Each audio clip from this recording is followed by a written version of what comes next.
ఓం శ్రీమాత్రే నమః. ఓం గురుభ్యో నమః. మాఘపురాణం 2వ అధ్యాయం. శివుడు పార్వతీదేవికి మాఘమాస మహిమ చెప్పుట. వశిష్ఠుల వారిని దిలీపుడు మరలా ఇట్లు ప్రశ్నించెను. మహాముని, ఈ మాఘమాస మహత్యమును ఇంకనో వినవయుననడి కోరిక వదిలించుచున్నది, కాన సెలవివ్వండని ప్రార్థించగా వశిష్ఠుడు చెప్పసాగాను. మున్ను పార్వతీదేవికి శివుడును నారదునకు బ్రహ్మయు మాఘమాస మహత్యమును గురించి చెప్పి ఉన్నారు గాన శివుడు పార్వతీకి చెప్పిన విధమును వివరించదేమో వినుము. స్వామి, నీ వలన అనేక పుణ్య విషయములను తెలుసుకుంటుని, కాని ప్రయాగ క్షేత్ర మహత్యమును మాఘమాస మహత్యమును వినవలనన్నది కోరిక ఉన్నది. కాన ఈ సమయంలో క్షేత్ర మహిమలను వివరింప ప్రార్థించుచున్నదానని వేడుకొనగా పార్వతీపతియగు శంకరుడు మందహాసముతో ఇట్లు వివరించెను. దేవి, నీ ఇష్టమును తప్పక తీర్చెదను, శ్రద్ధగా వినుము. సూర్యుడు మకర రాశి యందు ఉండగా మాఘమాసమందు ప్రాతకాలమున ఈ మనుజుడు నదిలో స్నానం చేయును. అతడు సకల పాతకముల నుండి విముక్తుడవుటయే కాక జన్మాంతమందు మోక్షమును పొందును. అట్లనే మాఘమాసంలో సూర్యుడు మకర రాశి అందుండగా ప్రయాగ క్షేత్రమునందే నరుడు స్నానమాచరించినచో అతనికి వైకుంఠ ప్రాప్తి కలుగును.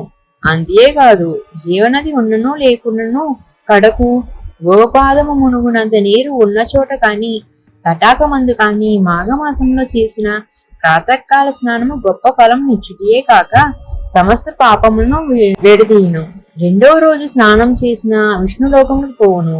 3వ నాటి స్నానం వలన విష్ణు సందర్శనం కలుగును. మాఘమాసమునందు ప్రయాగ క్షేత్రమందు గల గంగా నదిలో స్నానమాచరించిన ఎడల ఆ మనుషులకు మరుజన్మ అనున్నది ఉండదు. దేవి, ఈ మాసమును సూర్య భగవానుకు నమస్కరించి తనకు తోచిన దాన ధర్మములు చేసి శివాలయము కాని విష్ణాలయము కాని దీపం వెలిగించి భక్తి శ్రద్ధలతో అర్చన చేసిన మానవునకు వచ్చు పుణ్యఫలము ఇంతింత కాదు.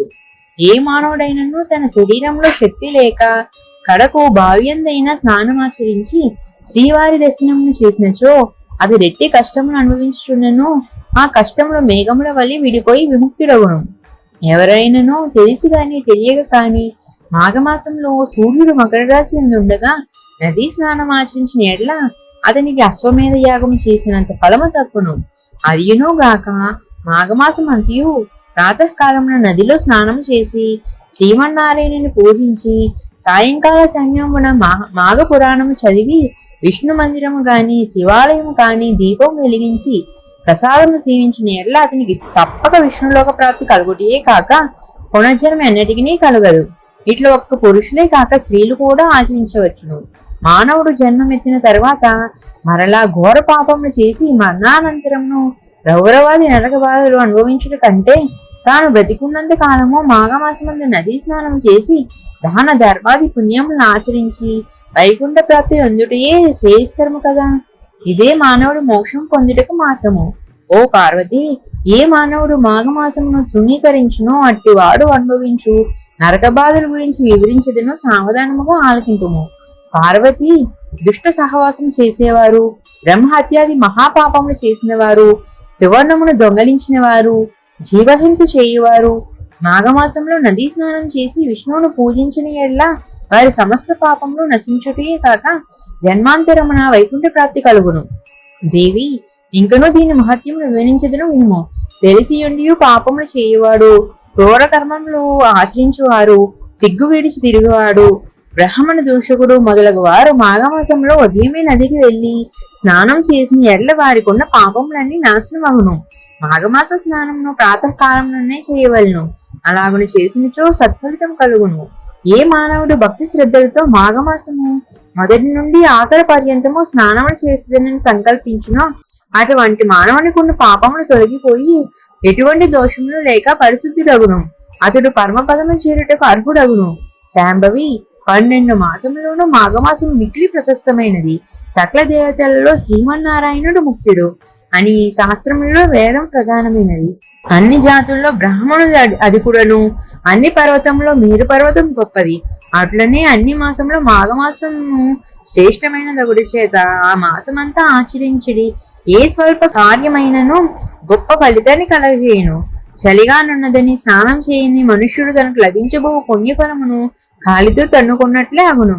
వృద్ధులు జబ్బుగానున్న వారు చలిలో చన్నీళ్ళ స్నానం చేయలేరు కాన అట్టి వారికి ఎండకట్టెలు తెచ్చి అగ్ని రాజు వేసి వారిని చలి ఆగనిచ్చి తర్వాత స్నానం చేయించిన ఎడల ఆ స్నాన ఫలమును పొందగలరు. చలి కాగిన వారికి స్నానం చేసి శ్రీవారిని దర్శించిన పిదప అగ్నిదేవునికి సూర్య భగవానికి నమస్కరించి నైవేద్యం పెట్టవలెను.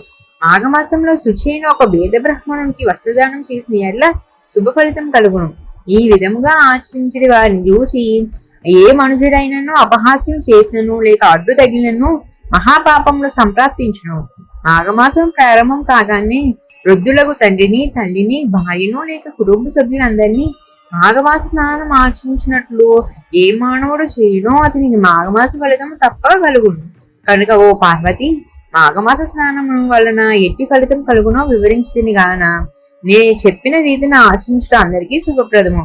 ఇంతటితో మాఘపురాణం 2వ అధ్యాయం సంపూర్ణము. ఇంకా మరిన్ని పురాణాల గురించి తెలుసుకోవడం కోసం మా ఛానల్ ని సబ్స్క్రైబ్ చేసుకోండి.